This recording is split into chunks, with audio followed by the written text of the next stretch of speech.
Thank you all for viewing tonight's Planning Commission meeting. I'd like to call this meeting to order at the City of Clearlake Chambers on Tuesday, June 9th, 2026 at 6 p.m.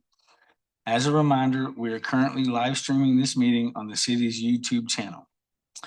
Please be aware the public will not be able to provide verbal comment during this meeting if attending via Zoom. However, the public can submit comments in writing for commission consideration by commenting via the Q&A function in the Zoom platform. To begin with, can I get a roll call, please?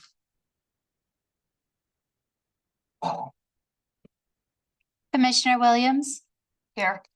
Commissioner Silva. Vice Chair Inglis. Here. And Chair Smalley. Here. And Commissioner Counts is absent.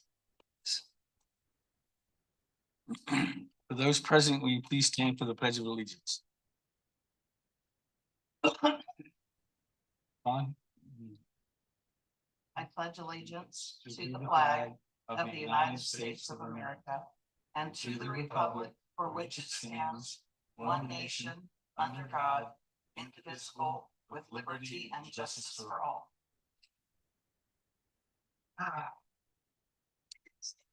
Okay, we'll move on to the adoption of the agenda. City manager or city planner, are there any modifications? No modifications, Mr. Chair. Thank you, sir. May I have a motion to adopt the agenda? I move to adopt the agenda as presented. Second. May I have a roll call on that vote, please? Commissioner Williams. Aye. Commissioner Silva. Aye. Vice Chair Inglis. Aye. And Chair Smalley. Aye. So this is the time for any member of the public to address the Planning Commission on any matter not on the agenda that is within the subject matter jurisdiction of the city. The Brown Act, with limited exceptions, does not allow the commission staff to discuss issues brought forth under public comment. The commission cannot act on non-agenda items. Concerns may be referred to staff or placed on the next available agenda. Please note that comments from the public will also be taken on each agenda item. Comments shall be limited to 3 minutes per person. Are there any members of the public in the council chambers who would like to speak at the podium? Will you come up and introduce yourself, please?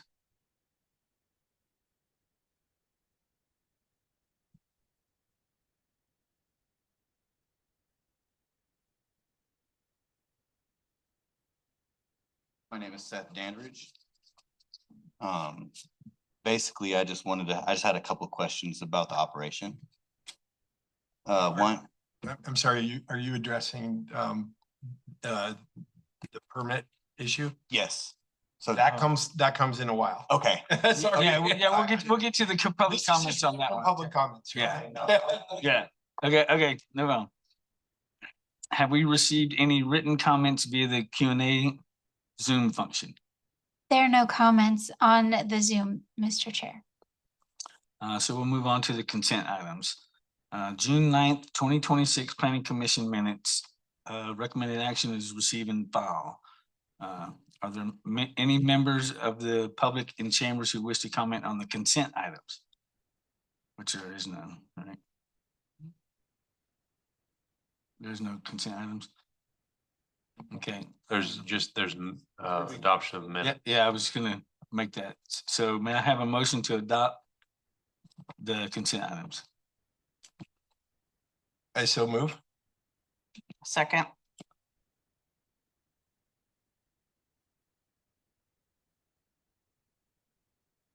May I have a roll call on the vote, please? Commissioner Williams. Aye. Commissioner Silva. Aye. Vice Chair Inglis. Aye. And Chair Smalley. Aye.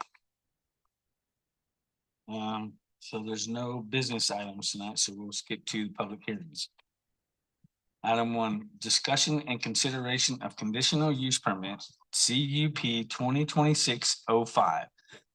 to allow the rental of small boats and personal watercraft located at 13885 Lakeshore Drive in Clear Lake, California. Recommended actions would be to adopt the resolution PC 2026-07. Staff, will you please proceed with the report? Yes, thank you, Chair and Commissioner. This is conditional use permit, CUP 2026-05 for watercraft rentals located at 13885 Lakeshore Drive. The name of the business is Clearlake Cottages and Marina. Just a quick update on the staff report, full of changes here and in addition to the conditions of approval. As you can see there on the screen, so project summary and the parking, packet page 9, paragraph 2, change approximately 7 additional vehicles will be changed to 8 additional vehicles. Staff actually went out there and did a count and took some pictures and confirmed that it was eight vehicles, additional vehicles, and as an area that's what we could call overflow parking, but it's actually striped parking. So then for the conditions of approval, Section A, general conditions, packet page 14, we'd like to add item 8. And I had a discussion with the applicant on this and he's fine with it. The public watercraft rental operation shall be limited to a maximum of 7 simultaneous rental parties during peak period operating periods. A rental party shall mean an individual renter or group of renters utilizing a single rental watercraft under one rental agreement. The reason why we're doing this is tied to parking, okay? This limitation is established based upon the maximum approved rental fleet and that the existing on-site parking supply is adequate to accommodate the approval of an amendment to this conditional use permit or other entitlement as determined by the director. So let's move on to the location here. So everybody I think knows where this is located. It is zone mixed use. Site size is approximately 2.06 acres. It's an existing use with lodging, small marina, and they currently rent watercrafts to registered guests only. So this kind of plays into how the rental to the public and how that determines peak period use. So the applicant is requesting approval of CUP 2026-05, CE 2026-05. It's categorically exempt. We're in a categorically exempt project from this because it is a existing use with no expansion. The purpose is to allow the rental of small boats and personal watercraft to members of the general public. Now, keep in mind, this is in conjunction with the existing rentals to guests and how that relates to parking. Okay. No new construction on site or expansion is approved. So they have an existing lodge with lodge, which includes cottages, about 18 cottages. Well, actually, there are 18 cottages. The current owner has owned it since 2016, and they've been renting only to guests the watercraft since 2017. They're proposing operating hours of 8 a.m. to 6 p.m. for watercraft rentals, and they have approximately 5 employees as stated in their application. No changes proposed to the buildings, docks, slips, parking areas, and rental fleet size. So the rental fleet is, this is what they currently have. They have 2 jet skis, a bass boat, and 2 pontoons, and then some kayaks. One is a single person kayak and one is a double person kayak. And actually, in their actual, their second proposal to us, we asked them to do an actual write-up on it. They only included in that the jet skis, the bass boat, and the pontoons, but we went ahead and included the kayaks in there also in terms of parking, as it relates to parking.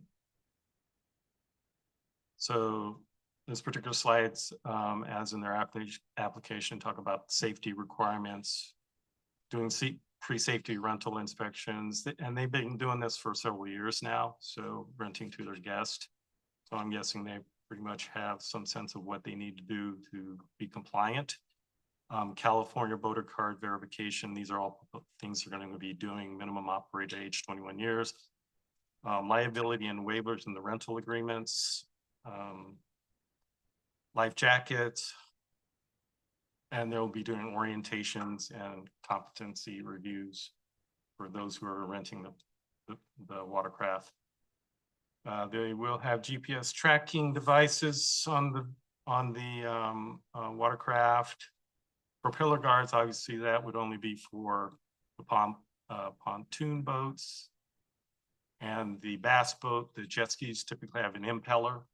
So that probably doesn't need a propeller guard. Building things, full spill prevention procedures, that was all spelled out in the staff report, how they would take care of that with, I think it was sponges.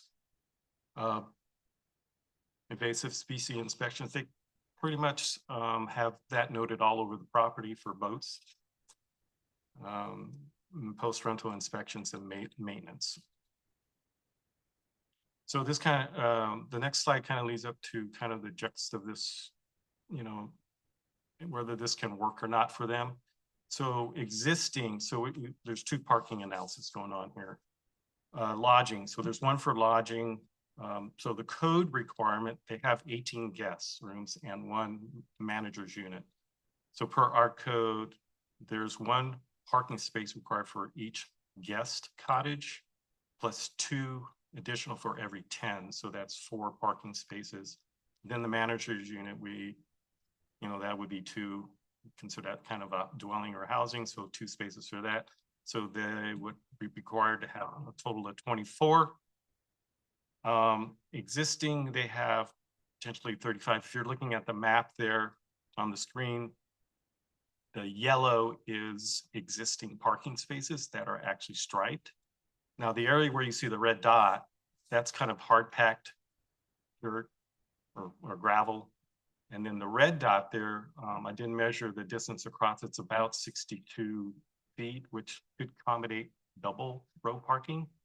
And then the end rows down by the park, they would, we would make sure that there was some room for back out for the cars on the end down towards the lake. So with the red dot, there's a potential for 6 additional vehicles, which aren't striped, but that's just a demonstration to show how potentially you can get up to 41 parking spaces in this particular site.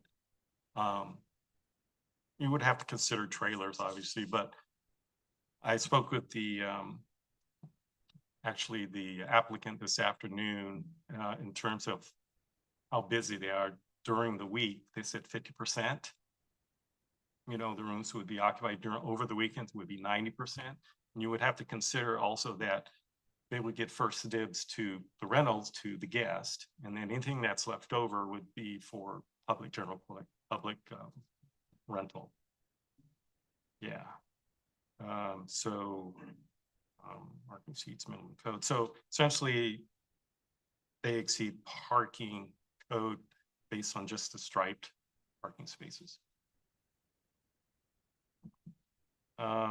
So here's just the next slide is just a quick watercraft analysis by staff based on additional parking and how many parties per rental agreement. 1 bass boat, so you have 1 party, so 1 vehicle. So that's saying 1 space for 1 party, 1 parking space for 1 party. Okay. 2 pontoon boats, 2 parties, so 2 vehicle parking spaces, 2 jet skis, 2 vehicle parking spaces. Now the kayaks, that wasn't actually in their final proposal, but we went ahead and added it anyway, so we would assume 2 additional parking spaces, so a total of 7 parking spaces for the watercraft. Next slide is just some pictures. So the first picture is of the, we'll call it overflow parking. That's where you would have 7 additional plus the potential of 6. And then they also do park trailers there. So that would potentially, get you up to 41 parking spaces. The next slide is where it doesn't really tell a story here, but that's where they launch their boats. So there's some pull-in and backup room in there to launch the boats down the ramp. Next picture is they do have 2 handicap parking spaces. Next slide is zoning consistency. So this area is again zone mixed use, visitor serving, which includes housing, commercial. I mean, this isn't existing, it's been there for a long time. Recreational activities. So the main from analysis standpoint, so expansion only allows public access to existing rental services. That's it. I mean, we're not doing anything structurally, no more slips, no docks not being expanded. No physical expansion proposed. So the staff finding is the project is consistent with the intent of the mixed use district. So with looking at our code, there really is no category of land use that you could fit watercraft in. So staff made the closest and best guess on that, which would be other outdoor commercial amusement, which that could potentially fit in.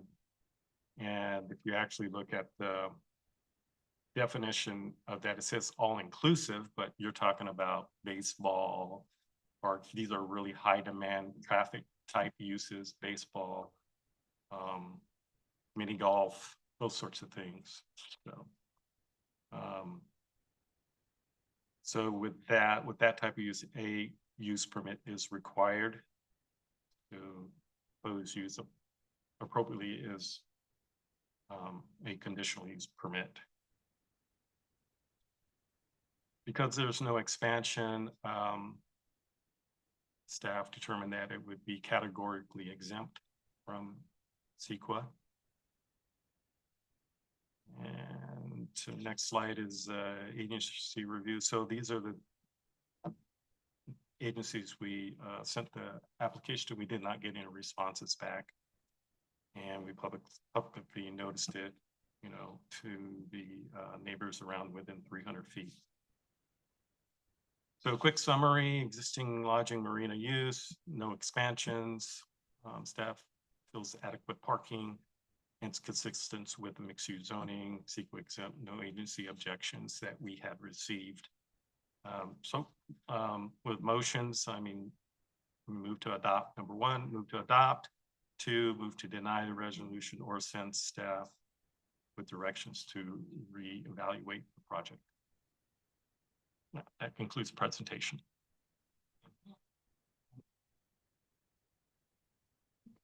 Chair Smalley, microphone, please.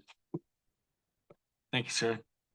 I'll now ask commissioners if there are any questions of staff on this item. I may have a couple, and they'll probably also go for when the applicant comes up. Part of our job is to imagine worst case scenarios, like the overcrowding and stuff like that. And the one obvious thing was the parking. That's why you spent a lot of time with that. And how you got to determine that it was adequate. But if indeed that street in that area is the overflow parking, are there clearly marked places? Number 1, just let me get them all out and then you can answer. I have a concern full of like a car full of people visiting Clearlake with 8 kids in the car. Debarking, not debarking, getting out of their cars and walking out on that. So it'd be nice if there was some procedure in place that would tell them about that. It sounds like it might, if on a really busy day, require more monitoring and maybe something specific. Yeah, how many street parking spaces did you say? 5 additional? No street parking. This is all on site. Okay, Off- so this the is off overflow is street. all on site. There's no street parking. Yeah. Seems pretty tight. I mean, when you say street parking, are you? Well, talking it about the said in drive- here, The drive? it said in here that there was overflow and also adequate street parking. Okay, well, Let me get to it. that's It's a typo. section F, item 2. Existing park. Blah, blah, blah. Well, if that's the case, that's a mistake on our part, and we didn't really mean Okay. street. So that would be, It says it's that- all on It site. says the code doesn't establish specific off-street parking requirement. Okay, so. So it seemed to just kind of blow that off by saying it's that way. I mean, that was what popped into my head. So if that's a mistake and this is adequate with on-site, then I Yeah. guess that's a different story. I suppose just be aware of it, that something like that could happen. It's great. I'm all for rental. I mean, the Yeah. more people that move up here full-time, the more people that are selling their boats and starting to rent. And I Yeah. love the fact that the economy is showing the ability to sustain the rental, and I'm all for this. But We did kind of look at it a peak period, and you know, that I talked to the applicant today, they said they're really 50% full during the week, and then on the weekends, 90% maybe, and then you'd have guests who are actually renting, who would, you know. so, yeah, that was what I got. The vigilance should Okay. definitely apply to the weekends and Yeah. holidays and peak Yeah. periods. Yeah. I don't know. It's probably maybe over alarming, but it can. We're here to kind of evaluate the worst Sure. case scenario. We don't have to deal with the reality that you do. We can imagine anything. So, no, that's pretty much about it. But on that, I know that the one street limit is 72 hours, and I don't think that would apply or be of any kind of concern. That's the only city rule I could find that would affect that. Yeah, the parking code is geared around off-street, so you know, Yeah. anything you have a use, it would be off-street parking. Yeah, Yeah. and I don't see anybody staying for 3 days off street unless their car broke down, so. That was it. And when these gentlemen have a chance, I would like to hear just a tight comment on that. Commissioner Silva? Thank you. I took the opportunity Sunday to drive down in there, and I happened to run into a gentleman pulling his boat out, and he was squaring it away before it was a little tight getting by him heading down to the launching area, but that area adjacent to the dock is a big area. I was surprised how big it is. And I think the amount of parking that they have in there right now, depending on how they orient, if they need to park trailers or anything like that, they have a lot of room there. So it's a real clean site. I was impressed. Thank you.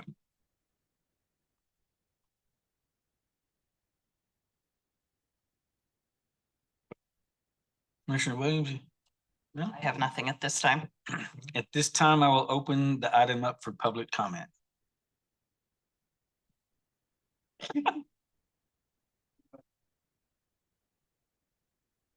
Okay. Yeah, come on up. Parking is on there. And state your name again. My name is Seth Dandridge. Just on behalf of myself, I was just wondering about the parking itself. I was wondering, is the 41 parking places with or without boat trailer parking? So is that just by themselves, no trailer parking included? So single places.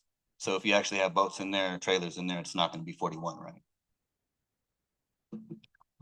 That's correct, yeah, Okay, but they do have marked spaces on, so. That 41, if we were to actually include the 6 on the right side where if you look in the picture, you could see a few trailers parked in Yes. there. That still would leave you with enough parking for,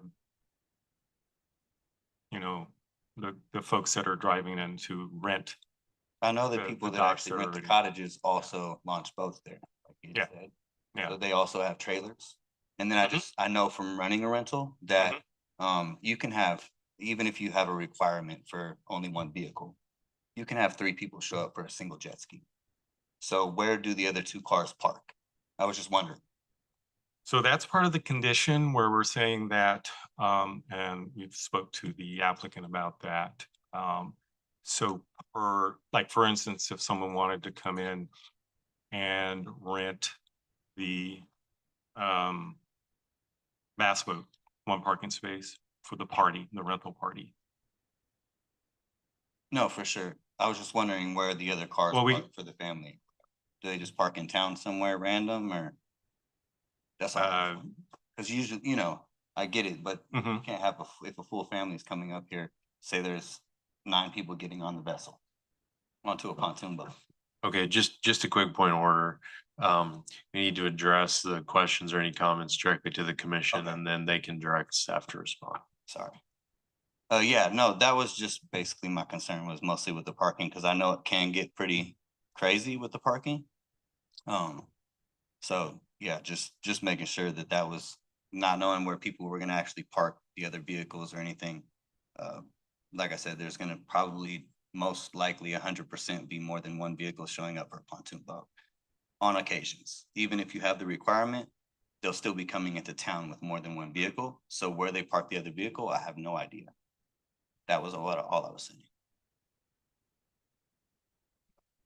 All right, thanks.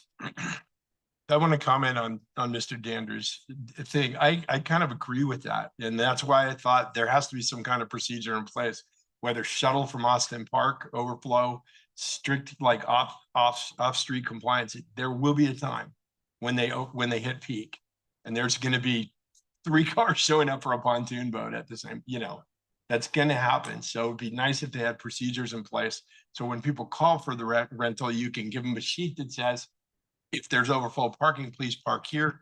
Don't bring 5 vehicles, you get 1. I mean, I get told that even when I bring my car in to get work done, I can't park. My wife can't just park our other car there.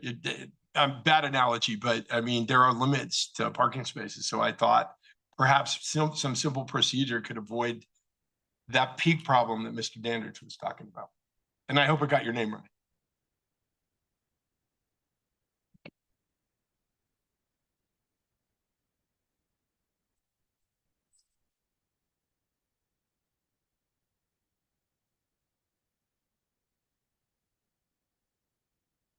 Can you state your name, please? Of course, I'm Jerome McElvain, and I'm the manager at Clearlake Cottages. So when we haven't rented to the public yet, but what I would think is that they're either in town or they're coming to stay here. So we would instruct them they're staying somewhere else. I'd instruct them to come in 1 car. So they wouldn't be, I don't see that I guess people could be coming to town just for the day to rent the place and then, have to figure out, where to park. But I think most people are going to be here, either on vacation or living here. I don't know for sure, but that's my thought. If that indeed is part of the procedure to avoid any chance of overlock on some of those big days, Yeah. that would seem, I don't know, is that difficult to add, sir? Or is Well, it I even mean- required? Is that kind of thing you just, I'm still new to government. I think let's get all the comments out and then let's try to address that. I think I have some things to add, but we really should provide everyone the 3 minutes to talk and then address the question. Sounds good. I think that's all I have to say about it. Okay, thank you. I do have one question for you. Oh, okay. On average, would you say how many of your guests bring their own watercrafts with them who stay in the cabins? I would say like on a busy weekend, 3 or 4 maybe. We only have 3 or 4 slips to rent out. They don't have to rent the slip. They can store it in the overflow parking. But yeah, that's what I feel about during the week less. We get a lot of people that are doing like construction that are staying there for work during the week that aren't there for fun. Great, thank you. Thanks. Oh, yeah, One sure. more question. Yeah. Thank you. Uh-huh. When these people bring their skidoos or what boats or whatever, Uh-huh. do they park the trailers in that lower area adjacent to the dock? Is that where they're? Yes, that's where they park. Yeah. Yeah. So a little bit of organization in there would go a long way, right? Yeah, of course. I've been there almost a year now, and I've never, up to now, we were busy last summer. It's never been full or close to full, that area. Thank You know, that's my experience. Thank you. Thanks. Thank you. Is there anybody else in chambers that would like to speak?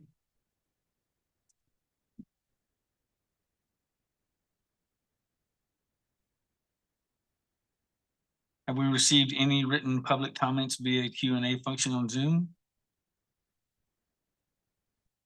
We do have a hand raised on the Zoom, Mr. Chair. Which I believe is the applicant.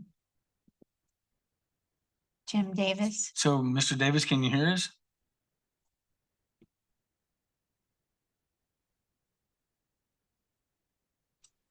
Can you hear me? Boy, barely. Okay, give me a second.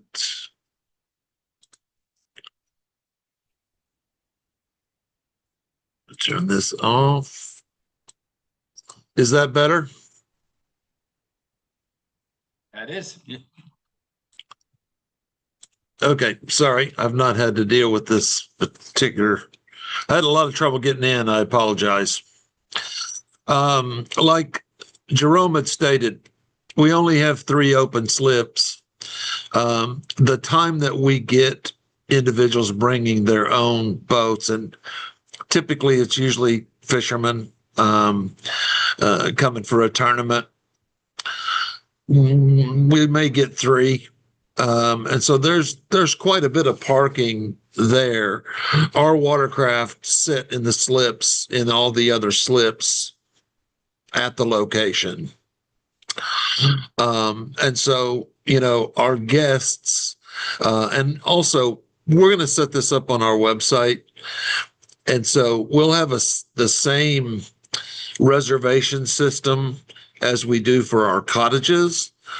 So when someone wants to book one of our watercraft, one of the locals, they're going to be getting information from us in advance. They're going to be told to minimize and carpool.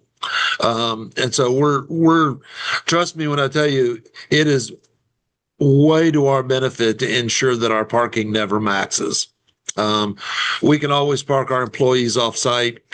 And so we're pretty adept at making sure that, because we do have people come and rent half our cottages, or actually all of our cottages.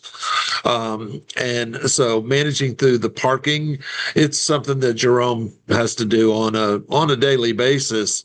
During the summer, on the weekends when it's max.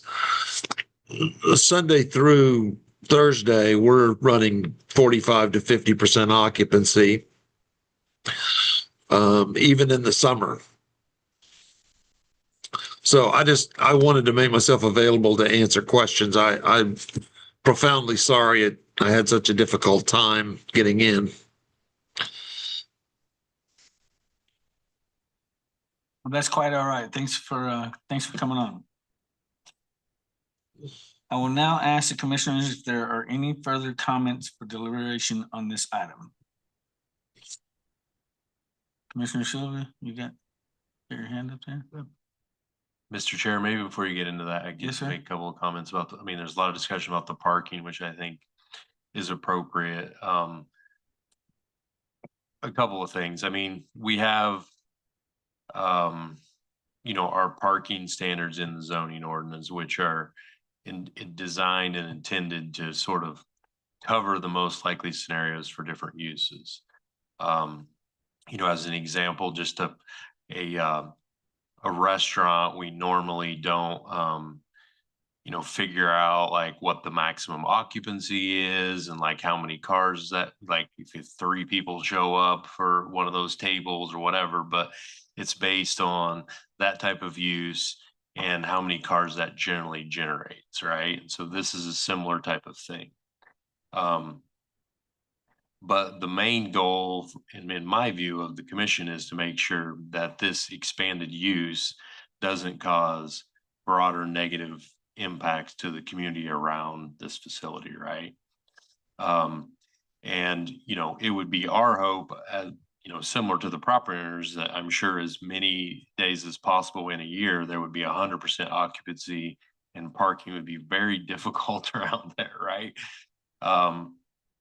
However, with the parking standards that we have, I mean, you know, we've permitted them based on that, but that calculation doesn't specifically include, okay, we have 18 units. What happens if the occupants each show up with 2 cars for each of those units, right?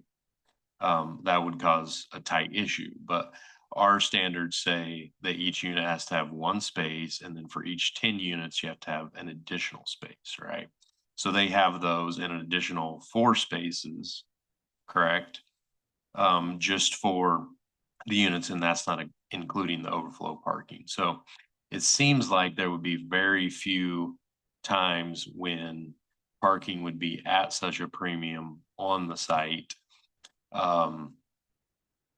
that it would cause some significant conflicts. Now, as the owner kind of alluded to, it's kind of a business problem for them if their operations create that type of problem on site. What I think we care about more is, does that then begin to overflow into the community? Are people parking their cars and boat trailers out on the street on a corner where maybe it's not safe? And that's something that we may then need to get involved in.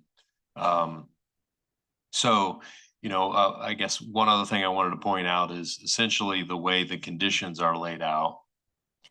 They are restricted to having the 5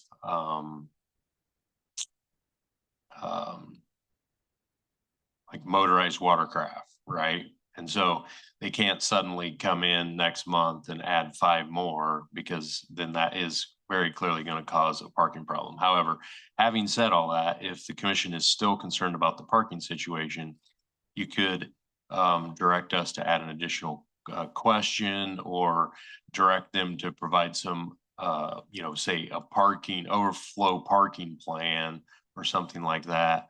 It sounds like they've already thought about a number of solutions, but you could request that the applicant do that and have it reviewed and approved by staff. Or, I mean, you could ask that it come back to the commission if you want as well, but just wanted to kind of give a little bit of background and throw out a couple of options if you feel like there needs to be more, you know, conditions put into place to make sure that this problem doesn't overflow into the larger neighborhood. My feeling on that is, if indeed you can talk to each person that's going to rent and tell them bring 1 car or drop somebody off, or however you limited that, if that's already part of your practice, then I think that question is, at least for me, is answered. I drive by there all the time. If it isn't answered, we'll see. So. Commissioner Silva? I'd like to make a comment on that. Like I said, I drove down in there, and I can't see there being a problem, but if there were, I would assume that it would be in the best interest of the people who are on duty there to figure out a way to make things as easy as possible for everyone involved. Otherwise, you get a traffic jam, boats coming in, trailers coming out. It would be a nightmare. So I think that they'll probably, if they have a problem, they'll address it post haste. That's it. Thank you. I agree. Thank you, sir. May I have a motion on item 1? I move to approve conditional use permit CUP 2026-05, as well as the categorical exemption CE 2026-05, to include the additional conditions that were mentioned in the staff report. I'll second. May I get a vote? Commissioner Williams, Aye. Commissioner Silva, Aye. Vice Chair Inglis, Aye. and Chair Smalley. Aye.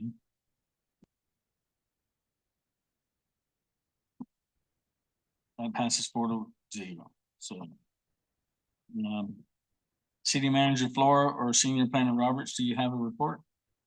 I don't have too much report. I did want to make sure and point out that last week we released the public draft of the environmental impact report for the airport redevelopment project.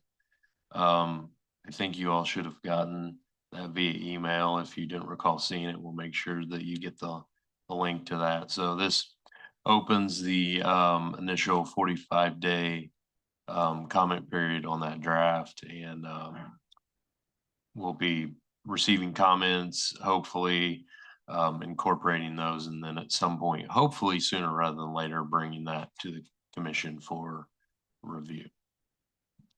We have also considered actually just having a no recommended action, just kind of a public hearing type of thing, and doing it here in front of the commission to kind of give an initial presentation to the commission about the project, allow the community to come and get questions answered while there's kind of a first bite at it, because obviously it's a very lengthy document with a lot of studies, and then bring it back for actual hopefully recommended approval at a later time. So I think that's the most significant update I had since the last meeting. Thank you. Question. And I know my colleague Commissioner Counts asked this last week, but my boss, my wife, asked me to ask about Rite Aid. Okay, I don't remember what I told you last time, but we have been coordinating with the owner and working with them and our retail specialists to try and help identify some tenants for them.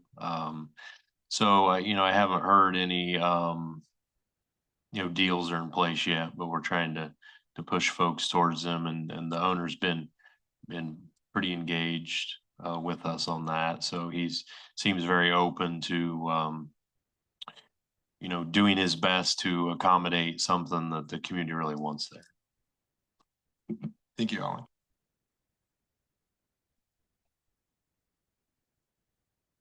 Do any of the commissioners have any item to report? No, not seeing any. Do any commissioner have a request for future agenda items? No? All right, well, thank you to everyone who took the time to attend tonight's meeting, and to those who are watching our meeting on Zoom and YouTube platforms. There being no further business of the commission, we are now adjourned at 6:43 p.m. on Tuesday, June 23rd, 2026. Thank you.